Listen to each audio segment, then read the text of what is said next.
My parents announced, "The whole family is going to Hawaii, so get ready." Everyone got excited, and when I asked when we were setting off, my mother snorted, "Oh yes, I forgot, just come to the airport next week." As my family reached the airport, the agent said, "I'm sorry, but there's no ticket under your name."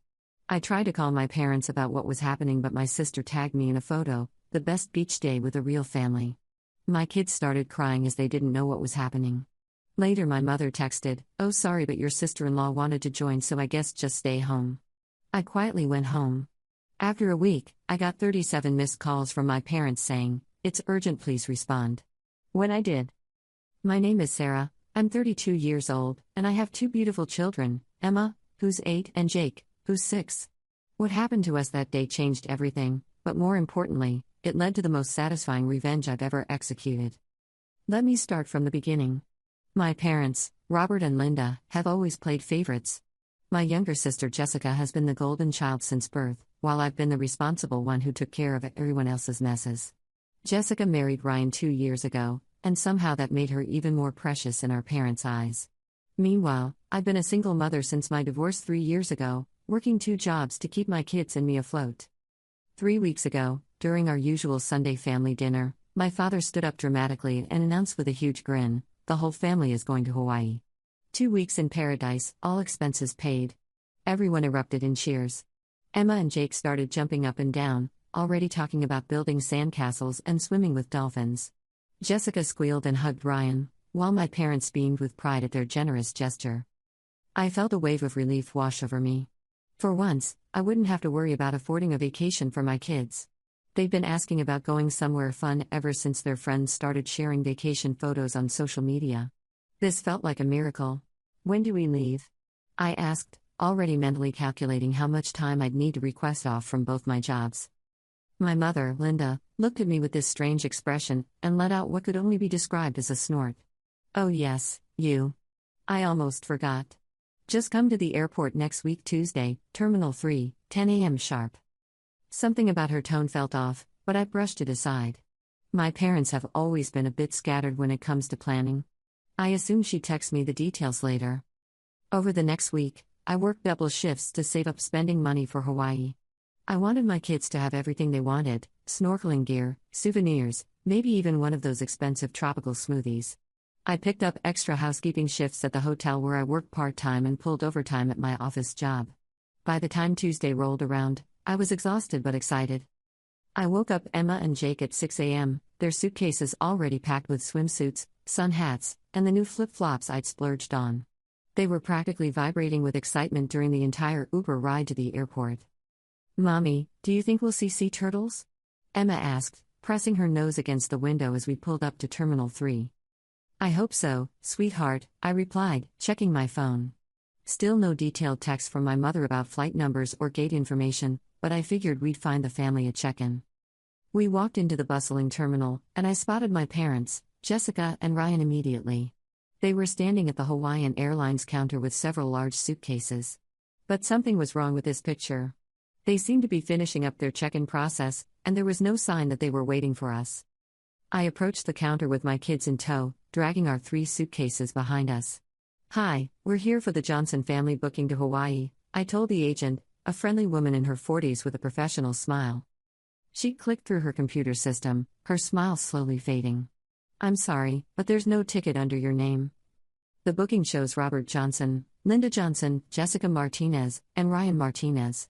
That's 4 passengers total." My stomach dropped. There must be a mistake. I'm Sarah Johnson, Robert's daughter. My children Emma and Jake Johnson should be on there too. The agent double-checked, but her expression remained apologetic.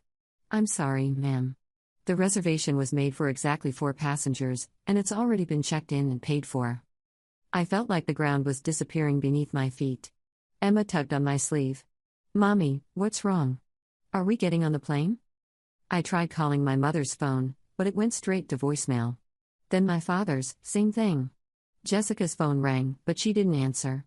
I could see them in the distance, talking and laughing as they headed toward security. That's when my phone buzzed with a notification. Jessica had tagged me in a photo on Instagram. The image showed all 4 of them on what was clearly already an airplane, grinning and holding tropical drinks.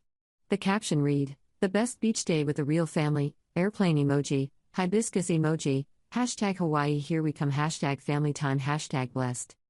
The real family. Those words hit me like a physical blow. Jake started crying first, sensing something was terribly wrong. Mommy, I want to go to Hawaii. You promised. Emma, always the more perceptive one, looked up at me with these huge, confused eyes. Did Grandma and Grandpa leave without us? I couldn't speak. I literally could not form words. Other travelers were starting to stare as both my children began sobbing in the middle of the terminal. I knelt down and hugged them both, trying to hold back my own tears. My phone buzzed again. A text from my mother, "Oh sorry honey, but Jessica really wanted Ryan's sister Monica to come along since they're so close now, and the resort package was only for 4 people.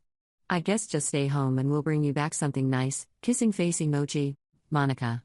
Ryan's sister, who I'd met exactly twice and who had never shown any interest in our family before. She was more family than me and my children. I somehow managed to get us home, my kids asking questions I couldn't answer the entire way. How do you explain to an 8-year-old and a 6-year-old that their grandparents chose to humiliate their mother and exclude them from a family vacation? How do you make sense of cruelty that's senseless? That evening, I sat on my couch staring at Jessica's Instagram story updates. Pictures of them checking into a luxury resort. Videos of them at a welcome dinner with traditional Hawaiian music. Photos of Monica laughing with my parents like she'd been part of the family for years. But something else was happening that they didn't know about.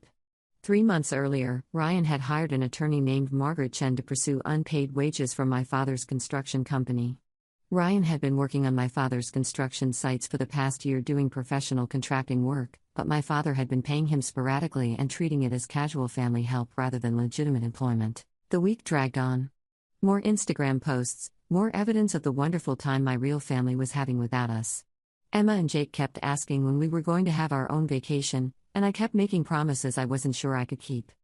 During those 7 endless days, I had plenty of time to think about the pattern of behavior my family had been exhibiting for years. This wasn't the first time they'd excluded me, just the most public and humiliating. There was the Christmas 2 years ago when they'd planned a surprise visit to Jessica's new house, complete with catered dinner and professional photos, but forgot to invite me until Jessica posted the pictures. There was Emma's 6th birthday party that my parents had offered to host, then canceled last minute because Jessica was having morning sickness and needed their attention.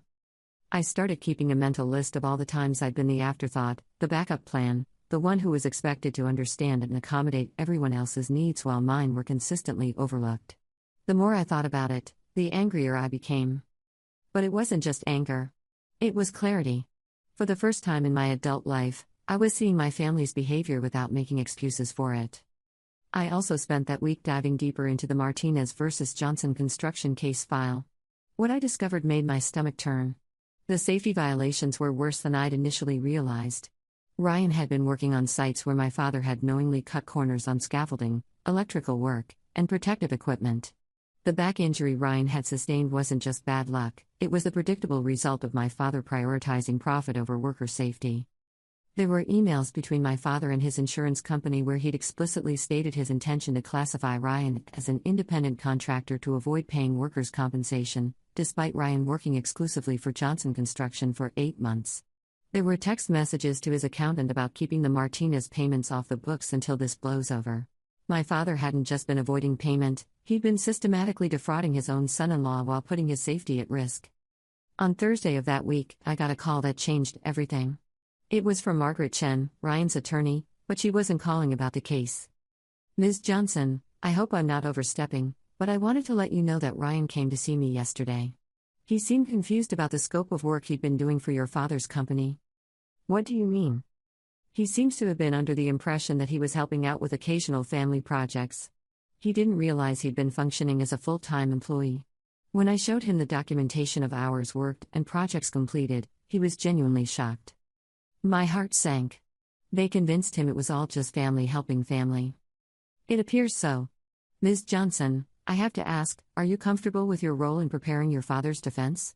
Because what I'm seeing here suggests a pattern of deliberate deception that goes beyond simple business disputes." I was quiet for a long time. Margaret continued, "I understand this puts you in an impossible position. But Ryan has been exploited here, and he doesn't even fully understand how badly. What would happen if Ryan had access to all the documentation?" I asked carefully.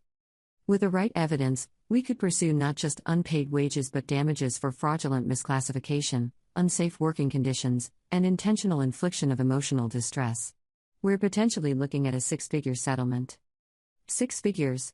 Life-changing money for Ryan and Jessica.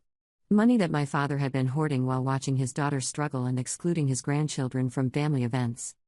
That evening, I sat down with Emma and Jake for what I thought would be a difficult conversation.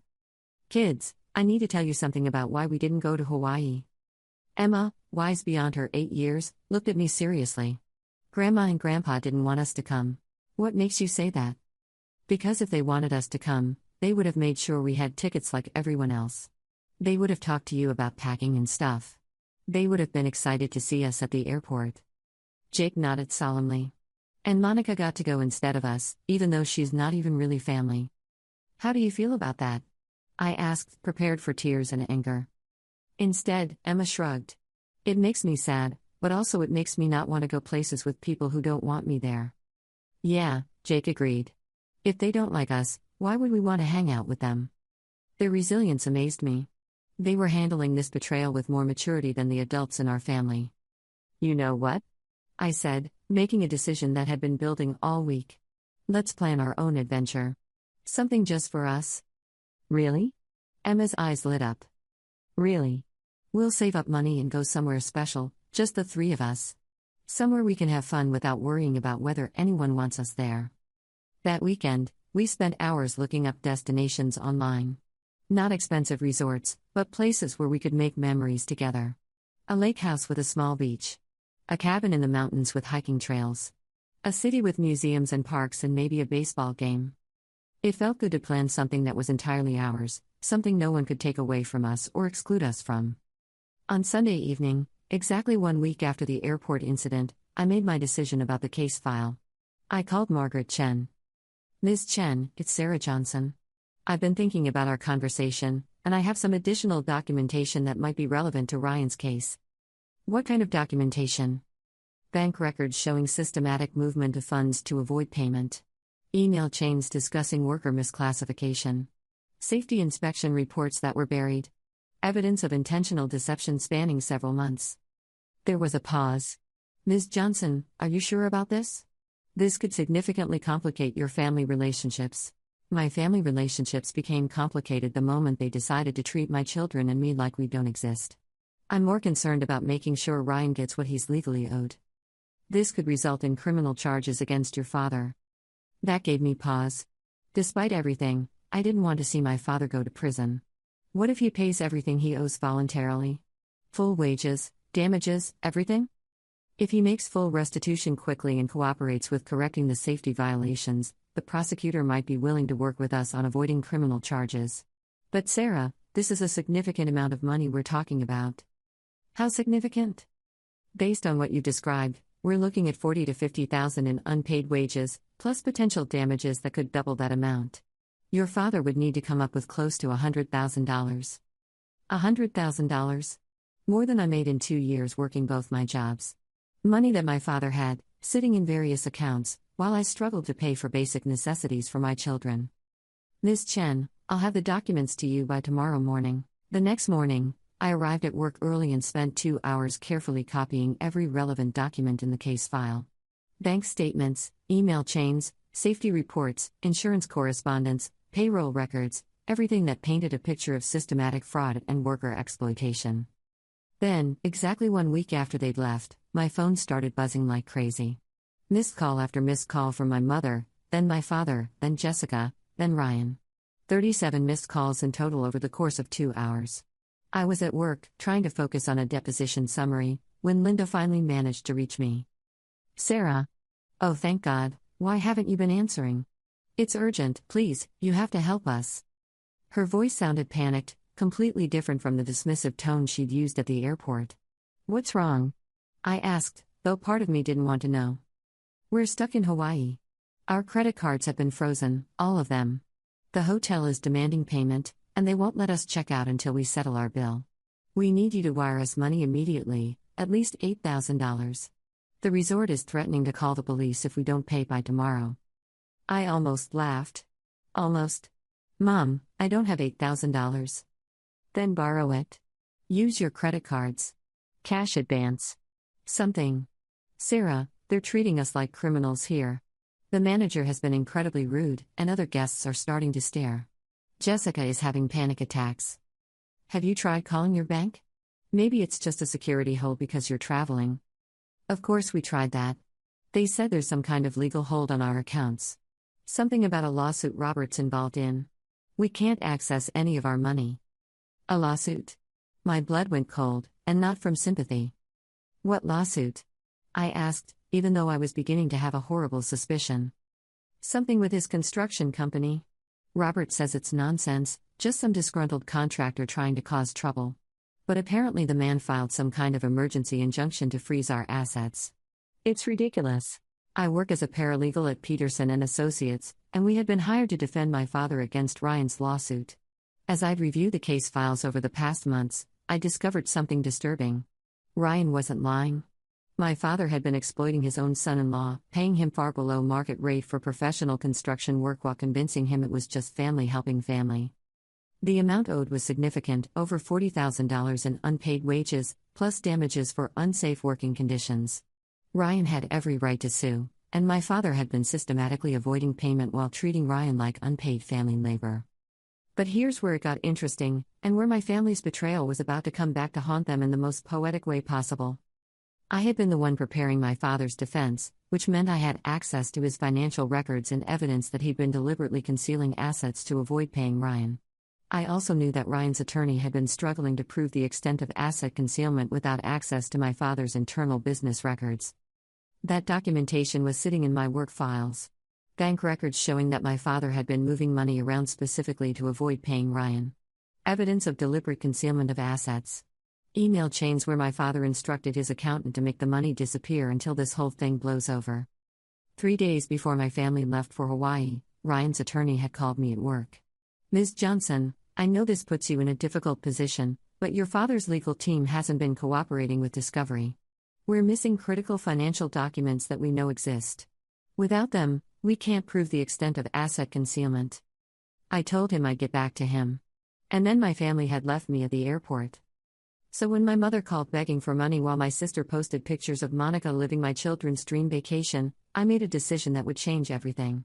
Mom, I'll see what I can do. Let me make some calls. I called Margaret Chen, Ryan's attorney, and told her I could no longer ethically continue working on my father's defense given the conflict of interest with my family relationships. I formally withdrew from the case and recommended she subpoena my father's business records directly. Within hours, Margaret Chen had filed for an emergency injunction freezing my father's business assets pending full payment of wages and damages to Ryan Martinez. The judge granted it immediately based on the documented evidence of asset concealment. My second call was to Jessica. Sarah, Mom said you were going to wire us money. When can you send it? We're desperate here. Jess, I need to ask you something. Did Ryan ever tell you about the lawsuit against Dad's construction company? There was a pause. What lawsuit? Ryan's been doing some handyman work for Dad, but it's all friendly family business. Family business?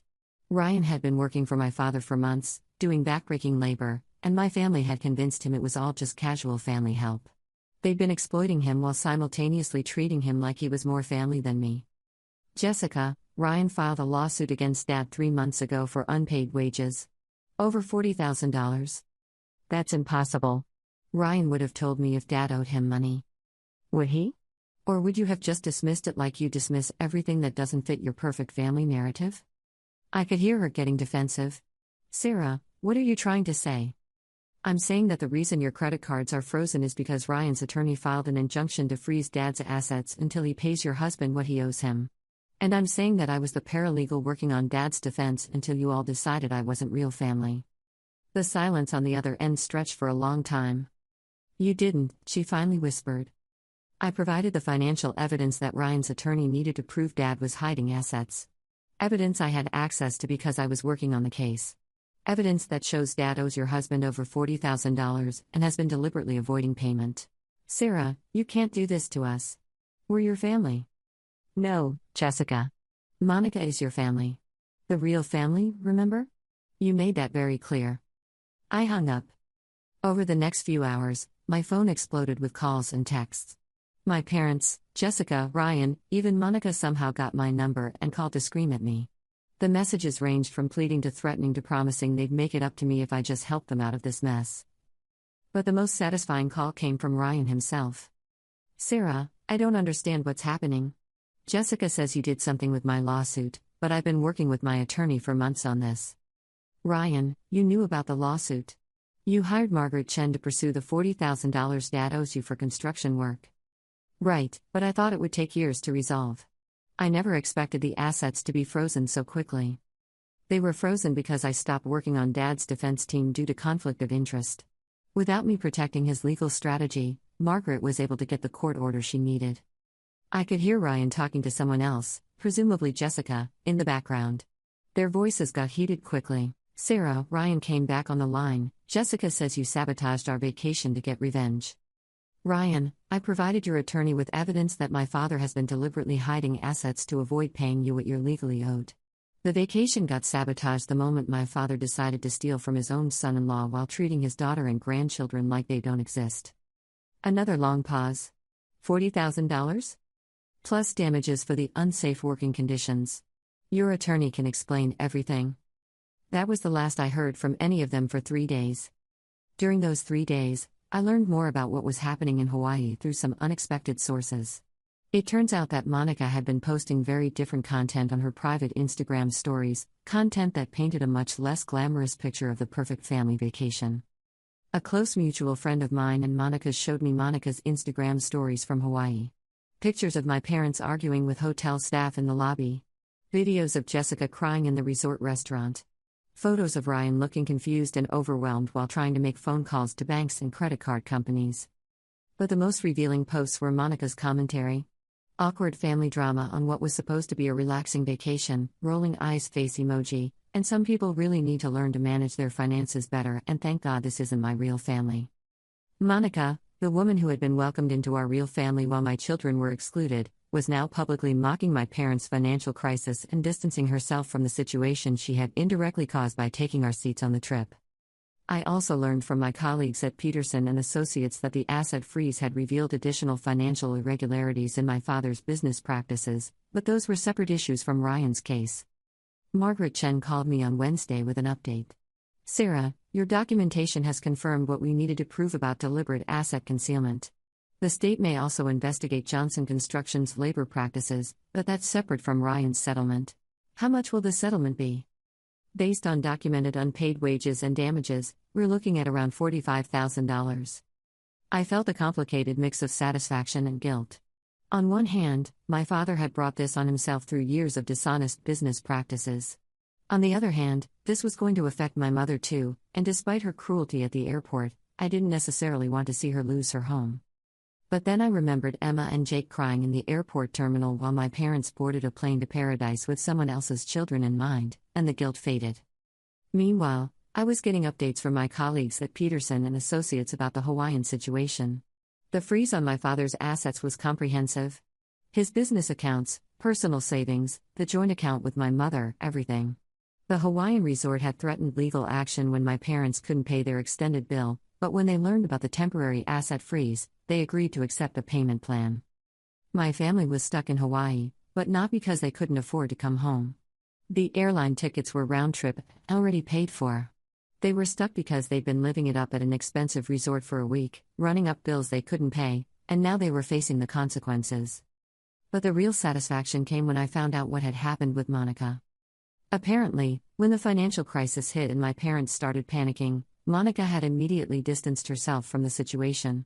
She'd actually changed her hotel room and started avoiding them, claiming she didn't want to get dragged into family drama. Jessica later told me that Monica had been posting Instagram stories from the resort spa and expensive restaurants while my parents were dealing with hotel management, making it clear she was having a great time and they were on their own. The real family member had abandoned them the moment things got difficult. 3 days later, I got a call from my father. "Sarah." His voice was different. Subdued. "We need to talk." "I'm listening." "I'll pay Ryan what I owe him. I'll work out a payment plan, whatever it takes. Just please help us figure out how to get home. Dad, your return flight is already booked and paid for. You can come home anytime. But the hotel bill. Will be resolved through the court system as part of Ryan's settlement. Dad, you stole from Jessica's husband for 8 months while making him think it was just family helping family.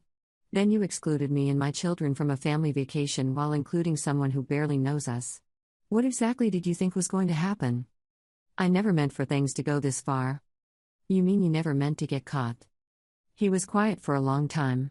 What do you want from us, Sarah? That was the question, wasn't it? What did I want?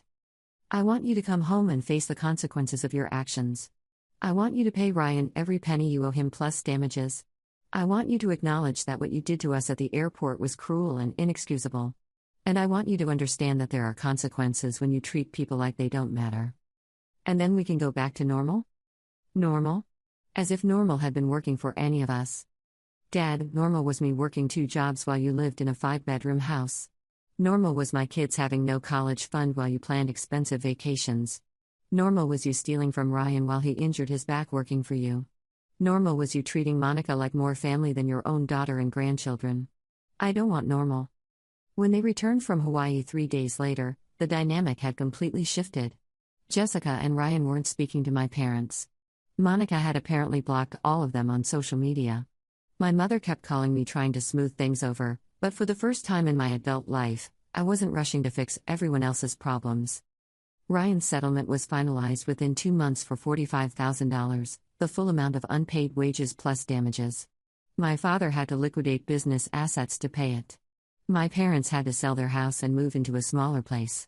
But the most important change was in Ryan and Jessica's marriage. Once Ryan realized how he'd been manipulated and exploited, he started seeing other patterns in how my family operated. Jessica had to confront the fact that she'd been complicit in her husband's exploitation while simultaneously excluding her sister and niece and nephew from family events. 2 months after Hawaii, Jessica called me crying. Sarah, Ryan is talking about divorce. He says he can't trust my judgment anymore, and he doesn't want our kids growing up thinking it's okay to treat people the way our parents treat people. What do you want me to say, Jess? I want you to tell me how to fix this. For the first time in our relationship, I didn't have a solution for her. I don't know how you fix betraying your husband and your sister in the same week. I don't know how you fix years of going along with mom and dad's favoritism. I don't know how you fix teaching your kids that some family members matter more than others. So you're just going to let my marriage fall apart? Jessica, I'm not letting anything happen. These are consequences of choices you made. Ryan has every right to reconsider a marriage where his wife's family treated him like slave labor while she posted pictures of their real family vacation. She hung up on me. The next few weeks were tense. I heard through mutual friends that Jessica and Ryan were in counseling, but that Jessica was struggling with accepting responsibility for her role in what had happened. She kept insisting that she'd just been following mom and dad's lead and that she never meant to hurt anyone. Ryan, meanwhile, was apparently having a much clearer view of the family dynamics he'd married into. He'd started setting boundaries with my parents that Jessica wasn't comfortable with. He refused to attend family dinners where they made excuses for their behavior or tried to minimize what had happened. He insisted that any future family events include me and my children or he wouldn't participate. This created a crisis for Jessica, who had built her identity around being the favorite daughter. She was being forced to choose between supporting her husband's reasonable demands for basic fairness and maintaining her special status with our parents. The breaking point came when my parents planned a birthday party for Jessica and Ryan's oldest son, Marcus, who was turning 7. They scheduled it for a day when they knew I had to work and couldn't attend, then announced it was just a small family celebration so Emma and Jake weren't specifically invited. Ryan refused to bring Marcus to his own birthday party. If Sarah's kids can't come to Marcus's birthday party, then Marcus doesn't need a birthday party with people who think excluding children is acceptable, he told Jessica. Jessica was furious. She accused Ryan of choosing Sarah over his own son and ruining Marcus's special day. But Ryan held firm. Jessica, Emma and Jake are Marcus's cousins. They love him, and he loves them. Excluding them from his birthday party teaches him that it's okay to leave people out based on arbitrary family politics. Is that really what you want him to learn? The party was cancelled. My parents were livid. Jessica was caught in the middle of a conflict she'd helped create but didn't know how to resolve. But a week later, she called back. I want to make things right with you and the kids. I don't know how, but I want to try. Why? Because Ryan is right. The way we treated you was horrible. The way I participated in excluding Emma and Jake was inexcusable. They're little kids, Sarah. They didn't deserve to be collateral damage in whatever weird competition I thought I was having with you. What competition? I don't know. I guess I always felt like I had to prove I was the better daughter, the one who deserved more attention and more love. But watching Ryan look at me like he doesn't recognize me anymore, I realized that trying to win some imaginary contest with you cost me my integrity. It wasn't a perfect apology, but it was a start. Jessica, I need you to understand something. This isn't just about one vacation or one humiliating incident. This is about years of being treated like a second-class family member while I watched you get preferential treatment. This is about my children learning that their worth depends on other people's whims. I know. I see that now. Ryan's been helping me understand how our family dynamic looks from the outside, and it's not pretty. What are you willing to do differently? Whatever it takes. I want to be the sister I should have been all along, and I want Emma and Jake to know their aunt loves them. We started slowly. Jessica began by apologizing directly to Emma and Jake, not with excuses or explanations, but with simple acknowledgement that she'd made wrong choices that had hurt them. She asked what she could do to earn back their trust. Emma, always direct, said, "Just don't leave us out of stuff anymore." Jake added, "And maybe we could do something fun, just us cousins?" So Jessica planned a day trip to the zoo, just her kids and mine. No parents, no big family drama, just 4 kids and 2 adults having fun together. It was the first time in years that I'd seen my children interact with their cousins without the underlying tension of family politics. Watching Jessica with Emma and Jake that day, I could see her genuinely trying to understand what she'd put them through. She was patient with Jake's constant questions, engaged with Emma's detailed observations about the animals, and made sure both kids felt included in every decision about where to go next. "They're such good kids," she told me as we watched them feed the giraffes together. "I can't believe I let Mom and Dad convince me that excluding them was ever okay." Ryan and Jessica are in marriage counseling now. My parents are in financial counseling and probably therapy, though they won't admit the therapy part. Ryan got his settlement money and used part of it to start his own contracting business, which is apparently doing well. As for me and my kids, we took our own vacation last month. Nothing as fancy as Hawaii, but we spent a long weekend at a lake house upstate. Emma caught her first fish, Jake learned to skip stones, and I remembered what it felt like to relax without waiting for the other shoe to drop. The best part was the photo I posted on Instagram from our trip. Emma and Jake building sandcastles by the lake, huge smiles on their faces, with the caption, "The best beach day with my real family," blue heart emoji. Jessica liked the photo and commented, "Beautiful kids. I'm sorry I forgot that for a while." My mother commented too, "When can we visit you and spend time with our real grandchildren?" I haven't responded to that comment yet. I'm still deciding what relationship, if any, I want to have with my parents going forward. They've apologized, and they've started including Emma and Jake in family events again, but trust isn't something you rebuild overnight. The most unexpected outcome of this whole situation has been my relationship with Ryan. He's become genuinely close with Emma and Jake, and he's been incredibly supportive of me as I've navigated setting boundaries with my family. He tells me regularly that he's grateful I helped him understand what was happening with my father's company, even though it temporarily destroyed his marriage. "You gave me the information I needed to stand up for myself," he told me last week. "I was letting them convince me that I was asking for too much, that I should be grateful for whatever scraps they threw me. You helped me realize I deserved better." Jessica is slowly learning that lesson too. She's started standing up to my parents when they slip back into their old patterns of favoritism and manipulation. It's awkward and uncomfortable, and sometimes she still gets it wrong, but she's trying. My father, surprisingly, has been the most resistant to change. He keeps insisting that everything that happened was just business, and that I overreacted to being left at the airport. My mother goes back and forth between acknowledging how wrong they were and making excuses for why they made those choices. But Emma and Jake are thriving. They're not confused about their place in the family anymore because I've made it clear that our little family of 3 is complete and valuable exactly as it is. They know their grandparents and aunt love them, but they also know that love doesn't mean they have to accept being treated poorly. Emma asked me the other day why Grandma and Grandpa left us at the airport that day. "Sometimes adults make bad choices because they're not thinking clearly," I told her. "But bad choices have consequences, and those consequences help people learn to make better choices." Is that why Uncle Ryan doesn't work for Grandpa anymore? That's part of it. Uncle Ryan learned that just because someone is family doesn't mean they get to treat you unfairly. And that's why we didn't go to Hawaii but we had fun at the lake instead? Exactly. Sometimes when people exclude you from one adventure, you get to create an even better adventure on your own. Jake, always the practical one, piped up, plus now Uncle Ryan has money to take us to the movies whenever we want. Which is true. Ryan has been incredibly generous with my kids since getting his settlement money. Not in a guilt-driven way, but in a genuine uncle who cares about his niece and nephew way. Looking back, I think my family's cruelty at the airport was actually a gift, though it certainly didn't feel like one at the time. It forced me to stop accepting unacceptable treatment. It gave Ryan the push he needed to demand fair payment for his work. It made Jessica confront her complicity in a family dynamic that was toxic for everyone involved. Most importantly, it taught my children that they don't have to settle for being treated as less than. They watched me stand up for all of us, and they learned that sometimes fighting back is the right thing to do, even when it's scary and difficult. Would I go back and change what happened if I could? Honestly, no. Emma and Jake learned more about self-respect and standing up for what's right from watching this situation play out than they would have learned from a week on a Hawaiian beach. And I learned that I'm stronger and more resourceful than I ever gave myself credit for.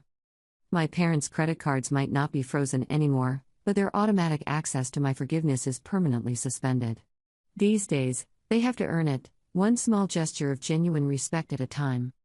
And Monica? She sent me a friend request on Instagram last week. I declined it. Some people earn their place in your life, and some people reveal they never deserved it in the first place. The Hawaii trip taught me the difference.